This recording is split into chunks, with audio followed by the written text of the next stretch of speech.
We'd like to share our report of, it's called the closing years or the, Homestretch in Japan and how we finished out there because you were our partners in all of this has taken place over these decades. And so we just want to give this as an offering to the Lord as our praise and thanksgiving. We lived and ministered in Japan for 43 years with the firm conviction that God had sent us through churches and individuals like you. We were together in mission. Paul, in ministry to the Gentiles in the first century, expressed this reality to the Philippian, I was going to say the Presbyterian church. I hope he did it to the Presbyterians too. The Philippian church, as he prepared for pioneer ministry, he prays for them, expressing, because of your partnership in the gospel from the first day until now. That's Philippians 1:5. It's a part of Philippians 1:5.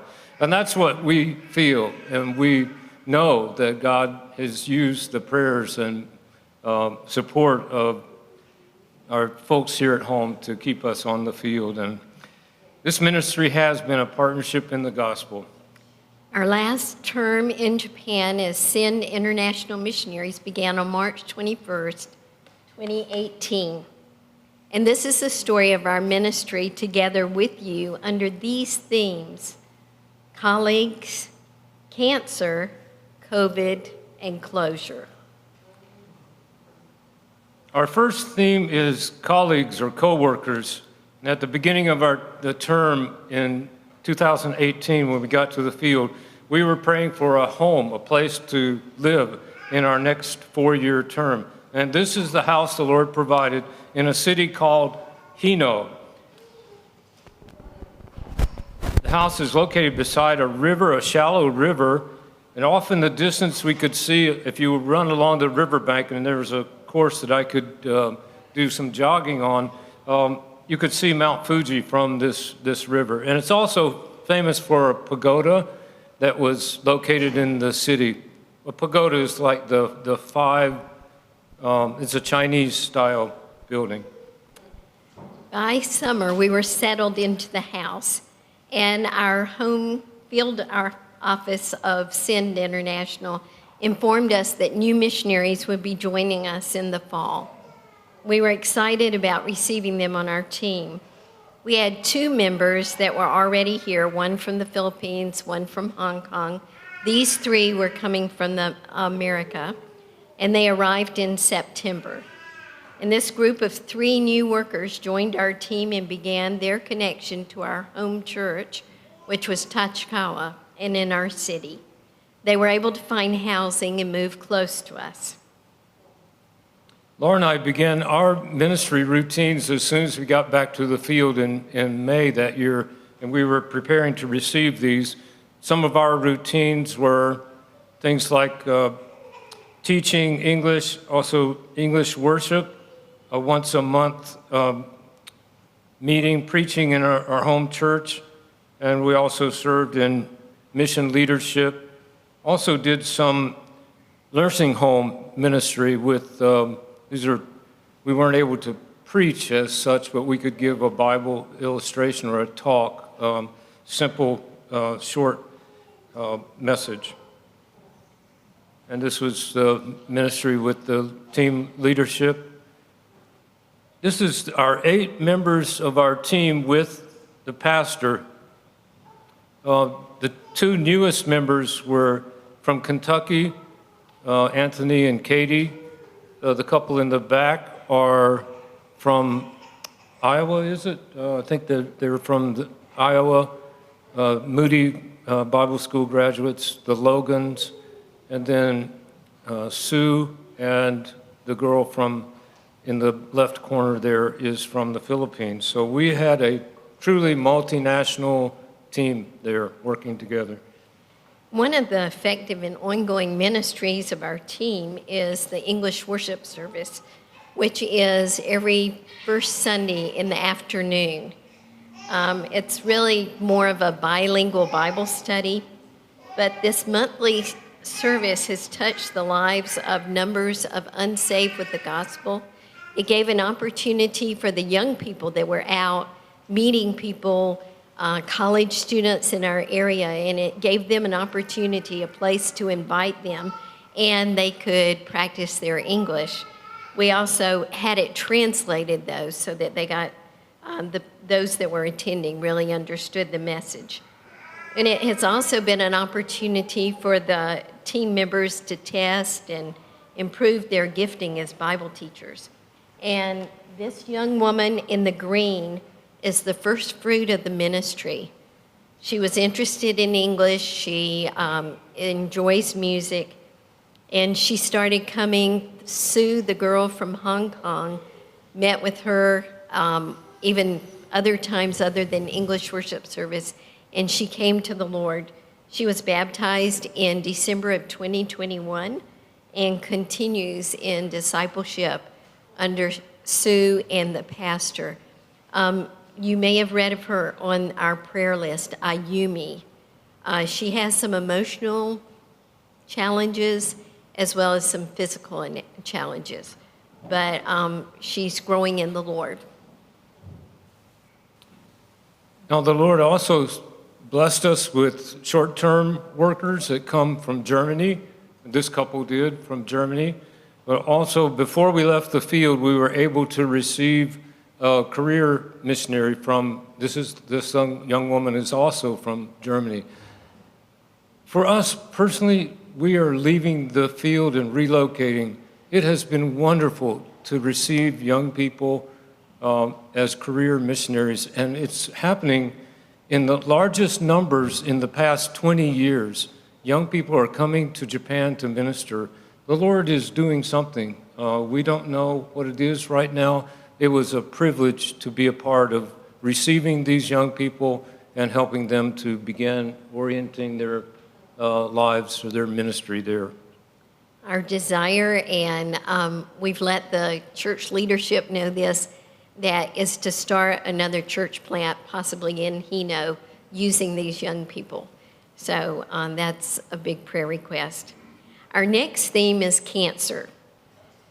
Our second theme is cancer. In November of 2018, I had been invited to participate in a women's training program that was holding meetings in Chiang Mai, Thailand. This is not Japan. And it was a beautiful resort place, but cobblestones. And so I was rushing to breakfast. I had my heavy backpack because I had all my seminar materials with me, and I twisted my ankle. And I fell forward didn't hit my head, but fell forward and really banged up my knee pretty badly. So I went to the hospital, and they x-rayed and everything and put me on ice. By God's grace, I was able to fulfill all my teaching responsibilities. But one night, eating Thai food, I started coughing. And after that, I hurt so badly in my chest. To lay down was just a real challenge. And there were times, the ladies in the Bible study this morning, I don't see any, but we were talking about building our wall of faith. And there were definitely verses the Lord brought to mind as I was trying to sleep with a lot of pain. So I had to go back for a follow-up appointment at the hospital. We were flying out in a day or two to return, and they asked me to lay down because they're thinking we're going to check her knee, and I was just in terrible pain. So they said, let's do a CT scan. So they did, and it ended up the sternum was cracked, and it hadn't showed up before. But just in kind of by the way, the radiologist said, have you had a mammogram recently? I see something that looks suspicious. When you get back, you should get it checked out. And so I had to wait for all of this to heal. So then in February, I went to the doctor. We're blessed to have a Seventh-day Adventist hospital in Tokyo. And English speaking, and more on the health side than let's operate and get rid of everything. So, but anyway, my doctor had practiced in California, spoke very good English, And he said, it looks like cancer. So I had surgery, I had chemo, I had radiation, and a friend over here wrote to me, and she had had breast cancer, and she said, take it as a gift from God. Receive it and use it for His glory. And so over in Japan, very often, when they have an illness or something like that, they become very private. And there was Don't tell anybody. a young woman in the church that had had breast cancer. When we first went to Japan, nobody had breast cancer. It just, you never heard of it. And so, but this young woman had it. Everybody kind of knew, but we weren't supposed to know. And we couldn't talk to her. And so Bruce and I said, we're not going to do it that way. So we got up in front of the church and we said, you're our church family. We need to tell you Laura has breast cancer. She's going to have surgery. We want you to pray. And that just opened up opportunities. People would come up and they would ask, how are you doing? We're praying for you. And so we felt like this was an opportunity for the body of Christ to learn a little bit more about how to be the body of Christ. But there were many, many, many answers to prayer. And as a result of that and several others, all of a sudden, oh, this person has breast cancer, this lady has breast cancer, this lady. And all of a sudden, I was a member of a club I never wanted to join.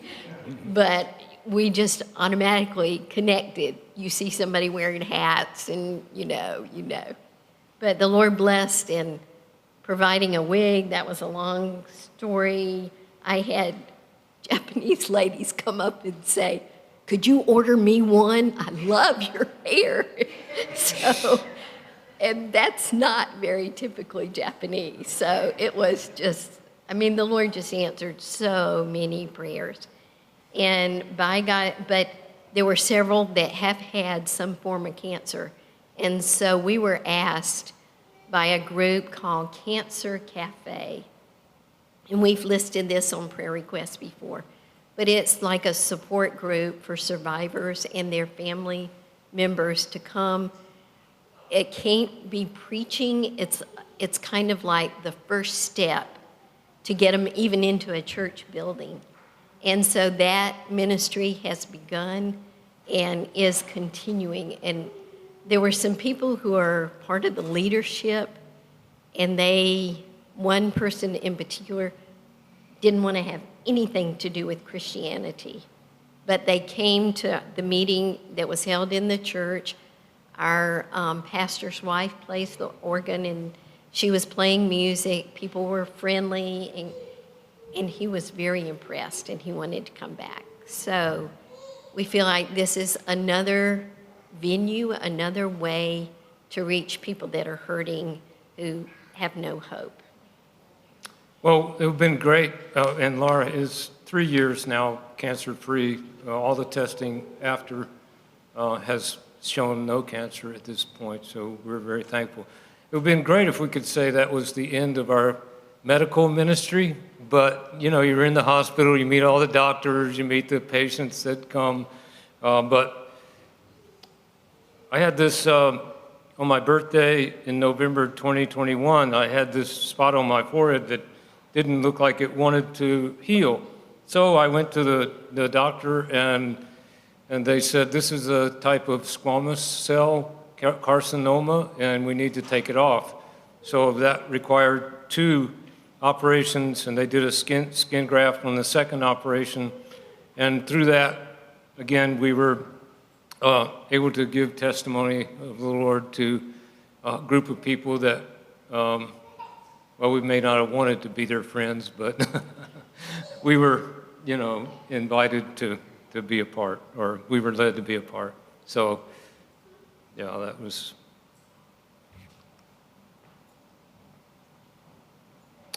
COVID, this is our 3rd theme. You know what COVID did was it united the world in one sense. There was almost no time in our 43 years when we could write back to or contact or be in contact with people in America that were going through the same thing we were going through in Japan. it was an unusual kind of experience. We knew that you were struggling with COVID and that here, and Japan was struggling. In fact, Japan was a little bit behind what was happening in America, Europe and America, and it seemed like it was always later that we got the next wave, and that was true. So through this COVID, the church was awakened to at least one thing that had never happened in the church, and that is what's happening here. Live stream, putting on the web. That had never happened in our churches, our church related. All of a sudden, we found out you can do this, and the church learned how to put their ministry for the members, and you had to sign up to Zoom, and so you had to have a connection was sent out. So that is a big change, and that's also continuing there in Japan. The interesting thing about that is some of our unsaved women can be at home, unsaved mothers and wives can be at home, Christian mothers and wives, and the husband is beside her in the home, and okay, it's 10:30, the service is going to start, I'm going to turn on the monitor here, the computer, and the husband sits and hears the gospel teaching, the preaching of the word, where he would never come to church with her. That's just amazing thing that God has done, and a real positive thing that we see. It also began a I'm Home ministry. It was an evangelistic meeting on the web, and we would get connection with people and have them log on, and we would have a home meeting, I'm home, and everybody was logged in from home. Let's see. Yeah, here it is.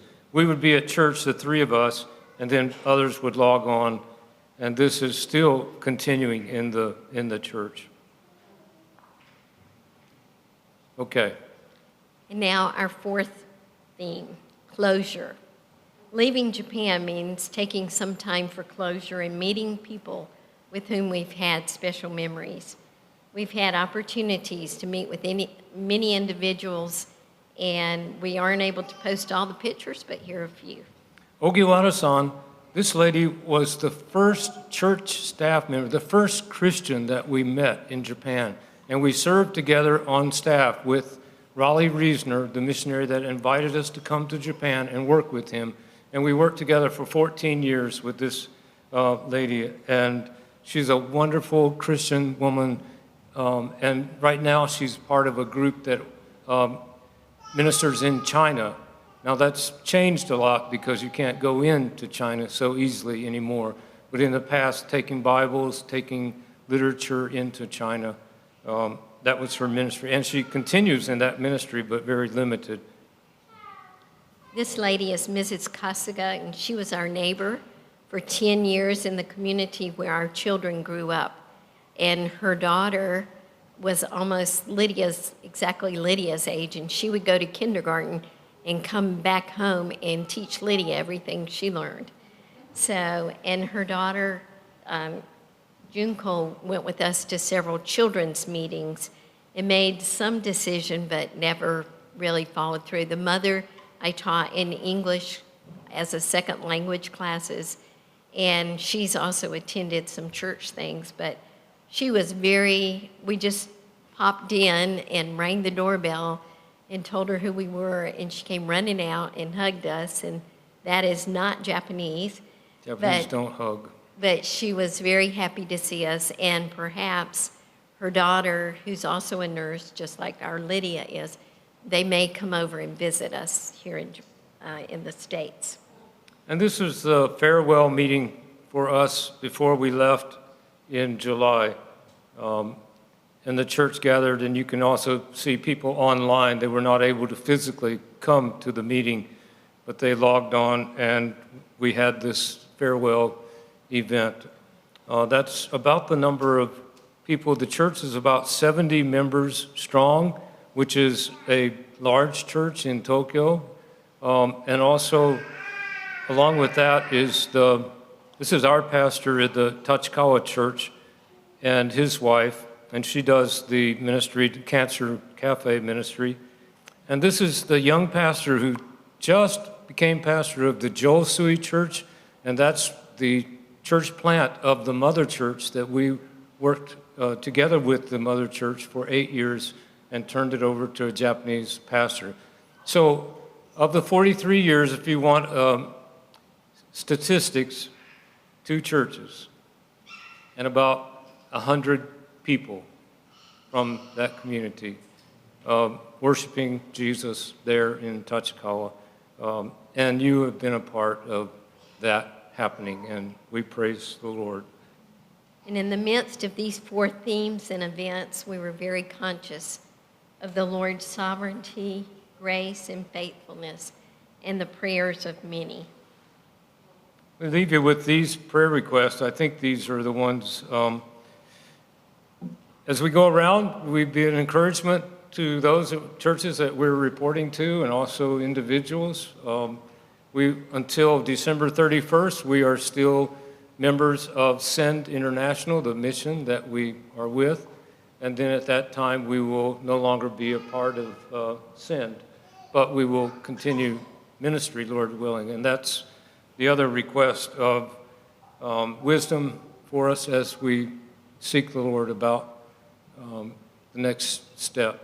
And he's always faithfully, all of the church ministry, church plant and the church support ministry in our last 4 years were from John 10:16. Other sheep I have, which are not of this fold, I must bring them also. If you want to know what Jesus is doing in the world today, he's looking for the other sheep. He must bring them also.